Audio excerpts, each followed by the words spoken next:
Bonjour mes belles guerrières d'amour, comment allez-vous? On dirait que ça fait comme longtemps. Oui, je suis un peu style vacancière, hein, on est l'été. Fait que j'ai décidé, bien tu sais, les guerrières de prière ont décidé de relâcher. Mais moi, je veux pas relâcher avec vous au niveau des études. Je trouve ça tellement important que vous ayez quand même votre étude. Alors, je suis super occupée, mais je suis là pareil pour faire votre étude. Et aujourd'hui, j'avais envie de vous poser la question. Quel genre de chrétienne es-tu? Puis pour ceux qui vont être sur YouTube, quel genre de chrétien êtes-vous?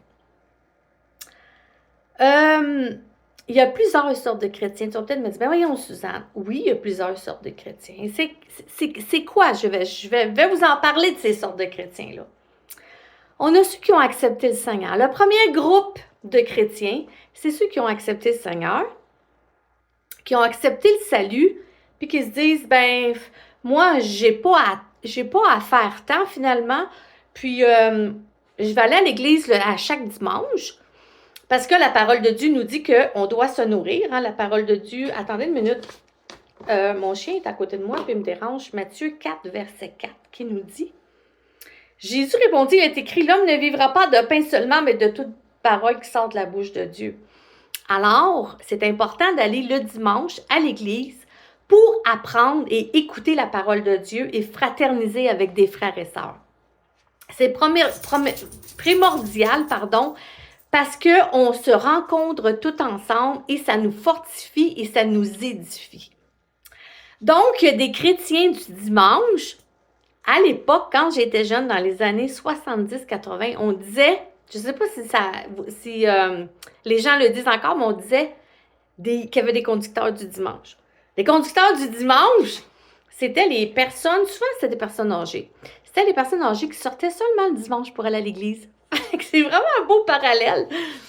Et on pouvait voir par la conduite que c'était une personne qui conduisait pas souvent et qui se dirigeait seulement à un endroit.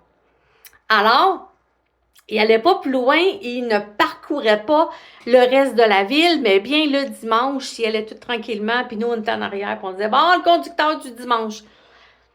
Et je veux vous faire réaliser que quand on va à l'église le dimanche et qu'on écoute la parole de Dieu, on s'en va chez nous et que tout revient comme si de rien n'était dans notre vie. Donc, moi, je vous annonce ce matin que l'enfant de Dieu doit avoir plus, que nous devons avoir une communion avec le Seigneur. C'est pas juste d'aller à l'église le dimanche et d'écouter la parole et que là, ensuite, on s'en va à d'autres endroits puis que les gens, vous vivez comme une personne qui ne connaît pas Dieu et les gens ne sont pas capables de faire la différence avec vous et les gens dans le monde. Et si j'en parle, guerrière, c'est parce que il y en a, puis il y en a beaucoup plus qu'on pense. Le deuxième groupe, c'est les personnes qui vont à l'église, qui sont impliquées. C'est ça. Les personnes qui viennent à l'église, ils sont impliquées. Mais le reste de la semaine, guerrière, il ne se passe rien. Le reste de la semaine, les gens ne sont pas capables de voir que c'est des personnes, c'est des enfants de Dieu. Leur témoignage ne paraît pas dans la vie de tous les jours. Dans Philippiens 2,12, le Seigneur nous dit « Travaillez à votre salut ». Ça veut dire qu'on n'a pas juste à accepter Christ puis à dire « Ok, moi je suis sauvé ». D'accepter les Jésus dans notre cœur et dans notre vie guerrière, c'est beaucoup plus que ça. Et quand le Seigneur parle de travailler à notre salut, dans Philippiens 2,12, il nous dit « Ainsi, mes bien-aimés, comme vous avez toujours obéi, travaillez à votre salut avec crainte et tremblement. » Non seulement quand je vais être là, mais aussi encore maintenant quand je serai absent. Alors Dieu ici, Jésus ici, parlait à ses disciples en leur disant, ayez crainte dans toutes choses et tremblement, tout ce que vous faites, ayez crainte de Dieu, ayez la crainte de Dieu. Et c'est ça, avoir la crainte de Dieu, c'est avoir une relation personnelle à l'extérieur de l'Église. Guerrière, t'as beau aller à l'église, écouter la prédication, lever les mains, faire la louange, être impliqué, mais tellement impliqué que quand tu arrives chez vous, tu n'as plus de temps pour servir Dieu, tu n'as plus de temps pour prendre ta communion avec le Seigneur et ton temps personnel. Et je le sais, je suis consciente que le temps manque. Mais moi, je vous dis que même si vous prenez un temps pour le Seigneur, il y a toujours des places. Et je vais continuer à le dire et à le prêcher, qu'on devrait couper derrière. Et je vais revenir encore avec les réseaux sociaux parce que calculez votre temps que vous mettez dans ça. C'est quoi de prendre un passage biblique par jour et de faire un 10 ou 15 minutes de prière? Imaginez quand vous passez 15 ou 20 minutes sur Facebook, comment ça peut passer rapidement. Ça passe, on s'en rend même pas compte le temps qu'on peut se mettre là-dessus. Mais ça ne vous rendra pas la vie éternelle. Ça, quand Jésus va venir chercher son Église, il veut une Église pure. Jésus cherche, on est dans la fin des temps, c'est sérieux, guerrière. Il faut bouger nos fesses. Il faut avoir une relation de complicité avec Christ.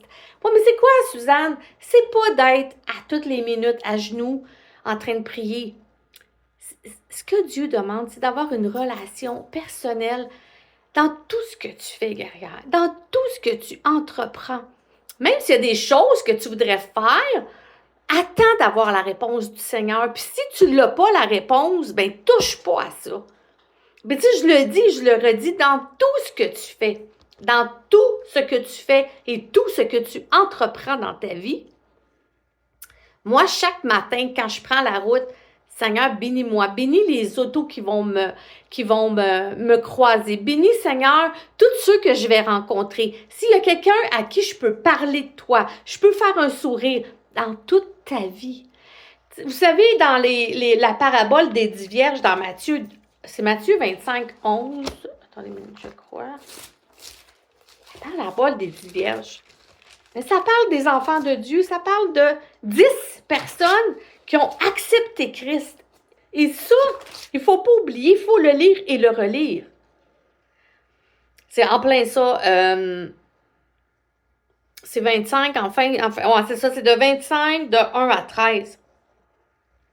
Et ces 10 vierges qui acceptent Christ dans leur vie, ils attendent l'époux. Hein? L'époux, c'est Jésus. Il attend l'époux, il se prépare comme nous, guerrières, aujourd'hui, demain, puis après-demain. On se prépare, on ne le sait pas. Quand le Seigneur va venir nous chercher, tu dois être prêt. Et c'est sérieux. On vit une vie chrétienne, c'est pas pour rien. Les choses du monde prennent beaucoup trop de place. Le Seigneur va venir chercher l'Église, ses enfants qui vivent pour lui à 100% et non ses enfants qui vivent pour lui en allant le dimanche, en étant impliqués, mais le reste de leur vie ou le reste de leur temps ne vivent pas comme un enfant de Dieu, ne vivent pas comme Jésus nous demande, ne vivent pas comme la parole de Dieu. En fin de compte, n'est pas un témoignage. Que les gens ne sont pas capables de voir que vous êtes différents pour les bonnes raisons. Pour les bonnes raisons, ce que je veux dire, c'est que quand les gens vous disent que tu es différent, que ce soit positif, pourquoi tu es différente comme ça? Qu'est-ce qui fait que tu n'es pas comme les autres? Bien, c'est ça l'amour de Christ. C'est ça que les gens doivent voir en vous. Et je reviens aux 10 vierges. Les 10 vierges, il y en avait 5 qui avaient mis de l'huile, puis qui dormaient. Et pendant la nuit, l'époux est arrivé et il y en avait qui avaient apporté de l'huile. Leurs lampes se sont éteintes. Et il y en avait qui ont emmené l'huile, qui avaient prévu ça. Des personnes qui étaient là, qui veillaient et qui se disaient, si ma lampe s'éteint, je vais avoir de l'huile. Ça veut dire que si ça ne va pas bien dans ma vie, ma lampe ne s'éteindra pas. Je vais aller dans la parole de Dieu et l'huile du Saint-Esprit va toucher mon cœur et je vais continuer à persévérer. C'est ce que ça veut dire, les 10 vierges. Le Saint-Esprit, l'huile. l'onction du Saint-Esprit. Ces personnes-là avaient gardé l'onction, ces personnes-là s'avaient préservé, ces personnes-là avaient le Saint-Esprit qui leur parlait chaque jour, le Saint-Esprit qui représentait l'huile. Et les 5 autres, quand il est arrivé, la parole de Dieu dit qu'ils se sont affolés. Affolés. Et ils ont été voir les autres qui étaient prêtes. Et ils ont dit, prêtez-nous l'huile. L'époux est arrivé, on n'a pas prévu. Et les autres ont dit, non, on ne peut pas. Parce que ça, c'est personnel. Si on t'en donne, il n'y en aurait plus pour nous. Il y en a juste pour nous. Puis c'est ça. C'est chacun de nous. On a une responsabilité guerrière, chacune de nous. On ne peut pas donner l'onction à quelqu'un d'autre. On ne peut pas donner, si quelqu'un est rempli du Saint-Esprit, on ne peut pas le donner à quelqu'un d'autre. C'est quelque chose qui est individuel. C'est une communion personnelle avec Christ. Et ces 5 vierges-là se sont faites prendre sans huile. Et le Seigneur a dit, la porte s'est fermée. Les 5 vierges fidèles avec l'huile ont rentré. Et les 5 vierges, la porte a fait...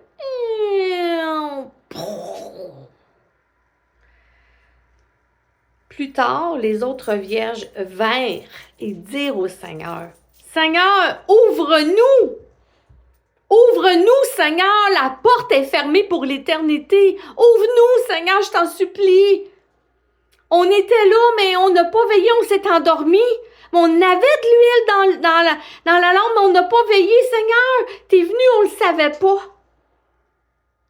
Mais il répondit, « Je vous le dis en vérité, je ne vous connais pas. » Ouch!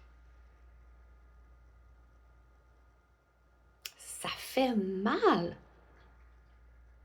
Guerrière, il parle à un enfant de Dieu, à une vierge, à une femme, à une guerrière peut-être, qui n'est pas prête. Il lui dit, « Je ne vous connais pas.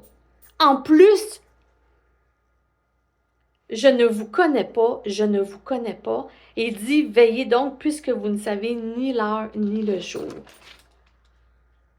Il s'en rend de même comme d'un homme qui, partant pour un voyage, appela ses serviteurs et leur remis ses biens. Il donna, bon, là, il y a une autre parabole qui vient. Alors, moi, je veux pas que la porte soit fermée. Puis toi non plus, guerrière, tu veux pas que la porte soit fermée. Tu as peut-être l'huile dans ta lampe. Ou tu avais peut-être de l'huile dans ta lampe. Mais si Jésus revient aujourd'hui, ou si Jésus revient demain matin, ou si Jésus revient cette nuit, guerrière, as-tu l'huile du Saint-Esprit? As-tu l'onction? Est-ce que tu vis pour Jésus? Est-ce que Jésus est ta priorité? Est-ce que tout ce que tu fais revient à Jésus? C'est ce que Dieu veut. Dieu veut qu'il soit le premier. Qu'il soit le premier, pas le deuxième. Et souvent, le Seigneur est en deuxième, on n'a pas le temps. Notre vie est trop chargée. On travaille, on a des enfants, on a un mari, on a des loisirs. Seigneur, je te donnerai le temps qui me reste. Puis finalement, il n'en reste pas de temps. Faut que tu prennes, guerrière, la responsabilité de prendre ton temps. Et moi, je veux vraiment vous conscientiser à la venue de Christ. Hein, le Seigneur, il dit qu'il va séparer les boucs des brebis. Et, guerrière, le Seigneur, il dit rien, lui. Il te laisse aller. Il ne dira rien si tu continues pas, si tu ne vis pas pour lui, puis tu vas juste à l'église le dimanche, ou que tu es juste impliqué. Puis que le reste du temps, ta vie n'est pas en règle avec Dieu. Il ne dira rien, Seigneur. Il ne viendra pas te dire, le Saint-Esprit va te parler, puis qu'il va te dire des fois, il va te montrer, mais finalement, tu n'écoutes pas parce que tu es trop ancré dans d'autres choses, dans d'autres petits dieux alentour de toi, qui effacent la parole du Saint-Esprit, qui étouffent la parole du Saint-Esprit. On en arrive là, quand on ne se nourrit pas de Jésus, la parole de Dieu et de sa communion avec lui en prière. Jésus ne viendra pas te dire et te taper sur la tête, mais un jour, tout genou fléchira. et toute bouche confessera que Jésus est le Fils de Dieu. Et on parle de Jésus, mais de venir nous chercher, mais tu sais, il y a tellement de personnes alentour de moi dernièrement qui sont parties. Des personnes dans la jeune soixantaine, des personnes qui sont malades, des personnes qui partent. Puis, le Seigneur peut venir chercher ton âme n'importe quand. Le Seigneur peut venir chercher ton âme n'importe quand. Il faut que tu sois prêt. Il faut que tu sois prêt. Il vient, Seigneur, comme un voleur, parce qu'il veut être sûr que tu sois prêt, que ton cœur soit pur. Si on le saurait avant, il n'y a pas de problème, on abandonne toutes nos affaires, puis on vit pour Christ. Dieu ne veut pas ça. Dieu veut des serviteurs. Dieu veut des adorateurs. Dieu veut un cœur sincère. Dieu veut avoir des enfants qui l'aiment en esprit et en vérité. Le Seigneur veut que tu l'aimes, que tu l'adores, qu'il soit le premier dans ta vie. Et c'est toujours bénéfique de mettre le Seigneur en premier dans ta vie guerrière parce que tu te plantes moins, puis tu te mets moins le nez, tu te cognes moins le nez au mur parce que tu ne vas pas par ta propre chair, mais tu y vas par le Seigneur. Alors, guerrière, prépare-toi. Prépare-toi, guerrière, à la rencontre de ton Dieu. Prépare-toi à la rencontre de ton Dieu qui va venir te chercher, qui peut venir te chercher à n'importe quel âge. Tu as peut-être 18, 19, 20 ans. Il y en a qui partent jeunes. Des accidents, c'est pas toujours la maladie, là. Des fois, c'est subite. Moi, mon papa, il est mort à l'âge de 32 ans. Le Seigneur, il est décédé à l'âge de 34 ans, pardon. Un accident de voiture, subite. Où tout était beau, il y avait sa femme de 32 ans avec ses 3 jeunes enfants. Il y avait un bon travail. On avait un restaurant. Mon père travaillait sur la Côte-Nord. Ma mère avait un restaurant. On était 3 filles. Et tout s'est écroulé. Tout a tombé parce que mon papa, à 34 ans, est parti. Est-ce qu'il était prête? Je ne le sais pas. Je ne veux pas juger les cœurs. Mais bon. C'est ça. Fait que c'est juste pour vous dire qu'il n'y a pas d'âge guerrière. Dieu peut venir nous chercher n'importe quand. Il faut que tu sois prêt au moment présent. C'est pas « Ah, je vais commencer demain ». Non, c'est tout de suite. Fais-la ta prière. « Seigneur, j'en arrache, j'aime pas ça. » On va prier ensemble, guerrière. On va le faire, guerrière. On va prier tout de suite ensemble. Alors, Dieu Père éternel, je te confie mes belles guerrières d'amour, Seigneur. Seigneur, chacune, Seigneur, qui ont un parcours, Seigneur, différent. Seigneur, je leur démontre, je leur enseigne selon ta parole et non selon moi. Mais c'est toujours selon ta parole, Seigneur, c'est toujours appuyé avec ta parole. Que, Seigneur, tu veux un cœur d'adorateur. Tu veux un cœur de personnes qui gardent de l'huile en réserve. Quand tu vas venir nous chercher, Seigneur. Des servantes prêtes. Prêtes, Seigneur, en tout temps. Qu'on puisse soit capable de dire que si tu viens me chercher sur le champ, Seigneur, je suis prête. Alors, Seigneur, je te prie de toucher chaque guerrière, Seigneur. Et que s'ils ont à reconsacrer, Seigneur, qui ont négligé, Seigneur, qui ont peut-être même abandonné, qui ont négligé, qui ont été vers des choses, Seigneur, qui les ont emmenés à s'éloigner de toi. Seigneur, qu'ils puissent, Seigneur, aujourd'hui prendre un temps, Seigneur, vraiment à part pour toi. Un temps à part pour toi, Seigneur, pour se reconsacrer. Afin, Seigneur, qu'ils puissent, Seigneur, continuer à ramasser leur huile, Seigneur, pour ton retour ou lorsque leur âme sera, Seigneur, appelée. Alors, tu les touches dans leur cœur, tu leur parles par ton Saint-Esprit. Afin que ce ne soit pas des chrétiens du dimanche au ralenti, Seigneur, qui vont écouter la parole, puis qu'après c'est fini, Seigneur. Le Seigneur, il dit, hein, travaillez votre salut. Avec crainte et tremblement, on est là pour servir les autres, Seigneur. Alors, Seigneur, peut-être que toi, guerrière, tu es la personne qui va à l'église, qui est impliquée, mais qui n'a aucune vie de prière, aucune communion avec Dieu. Alors, Seigneur, je te prie de toucher personnellement ces guerrières, Seigneur, derrière l'écran, Seigneur. Que tu puisses les aider, Seigneur, à partir d'aujourd'hui, de prendre du temps pour toi. Du temps de qualité, Seigneur, de lire ta parole. De prendre au quotidien, Seigneur, du temps pour toi. Mais surtout, d'apprendre à te mettre dans toute situation, que ce soit pour nos enfants, pour notre mari, pour notre travail, Seigneur. On est toujours dans notre tête, Seigneur, à essayer de comprendre les choses, mais finalement, c'est toi qui contrôles tout. Alors qu'on puisse tout mettre au pied de ta croix et tout mettre dans tes mains, Seigneur. Seigneur, te demander, Seigneur, toutes choses que tu contrôles, Seigneur. Remettre ça au pied de ta croix et dire, Seigneur, arrange-toi avec ça. Moi, je ne sais pas comment le faire. Je te fais confiance. Arrange-toi avec ça. Seigneur, qu'on puisse déposer au pied de ta croix. Puis ça va nous en enlever beaucoup sur les épaules, Seigneur. Beaucoup.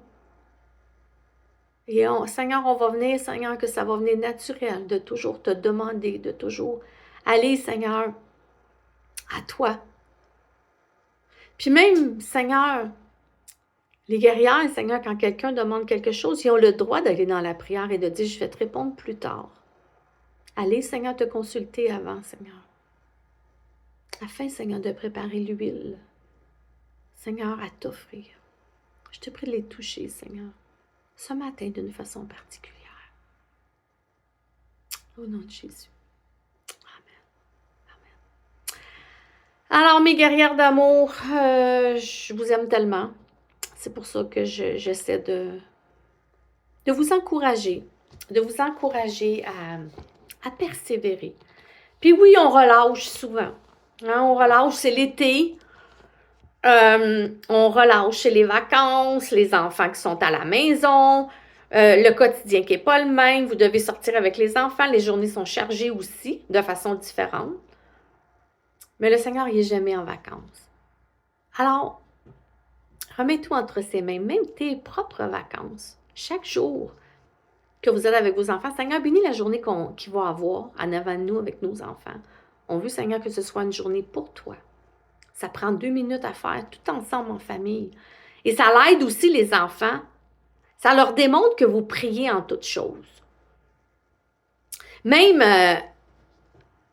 ma fille qui est souvent ici, qui est maintenant partie de la maison, mais qui est souvent ici, quand on se parle, puis qu'elle me dit quelque chose, puis qu'elle vit quelque chose, c'est « OK, on va prier. OK, on va prier. On va mettre ça en prière tout de suite. » Puis on se met à prier toutes les deux, puis on se met en prière, puis on se dit « Seigneur, on ne sait pas quoi faire avec ça. On ne sait pas ce qui va arriver. On te met ça dans tes mains. On ne sait pas quoi faire. Alors, tu as contrôle de tout. » Priez en toutes choses. Priez sans cesse. C'est ce que Dieu nous demande. Et tu verras, guerrière, comment ça va être une habitude ou ce que ce sera plus normal de ne pas consulter Dieu. Alors, c'est ce que j'avais sur mon cœur. Je vous aime. Je vous souhaite des bonnes vacances, ceux qu'on soit juste dans 2 semaines. Puis, bien, Dieu voulant, moi, je continue voyons, mes capsules, tu le dis, avec vous, parce que je trouve ça important, là, tu sais, on n'arrête pas, là, on en a besoin en tant que femme, là, entre femmes, c'est pas toujours facile. Fait que, je continue. Bye bye, je vais être là tout l'été, bye bye, je vous aime.